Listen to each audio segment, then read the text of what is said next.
I love The Simpsons. I rather enjoy baseball. Dancing Homer is an episode that I think is pretty fun. I don't think it's perfect.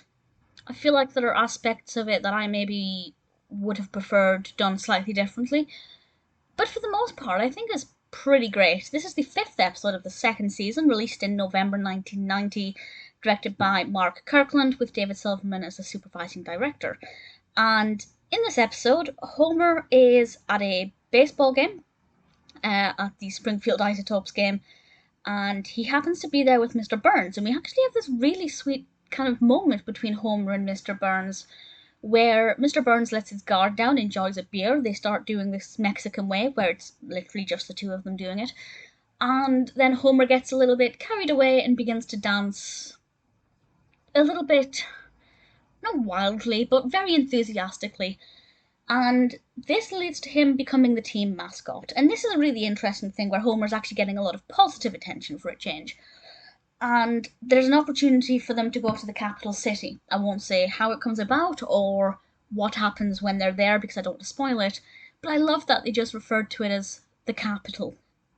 Obviously, not specifically naming anywhere in particular, because Springfield is not actually set in any particular state. I think there is somewhere where it's loosely based on a certain state. If anybody can confirm which state that is, please remind me.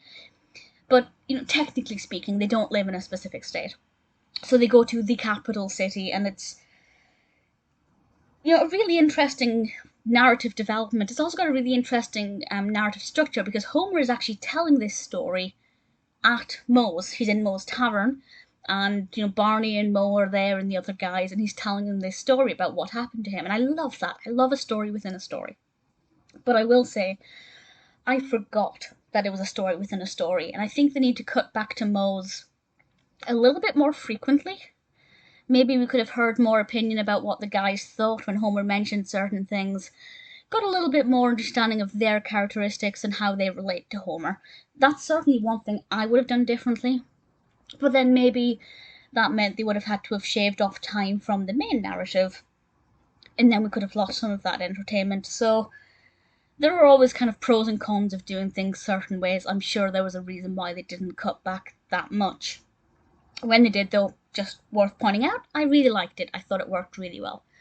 Homer being the mascot is really great because I think having him being this kind of mascot is a really positive way of giving him praise, because Homer basically never gets praise for anything because he's not very good at anything. He's not good at his job. He's not the best father most of the time.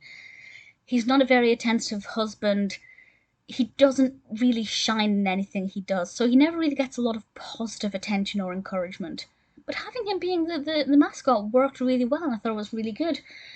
If you're not a baseball fan, don't worry, it's not baseball heavy. The first time I would have seen this, I probably didn't know anything about baseball.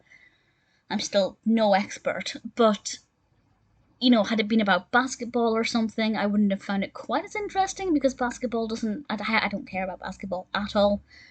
So maybe you need to have a slight interest in the sport to be fully immersed in it. But generally speaking, let's face it, it's The Simpsons.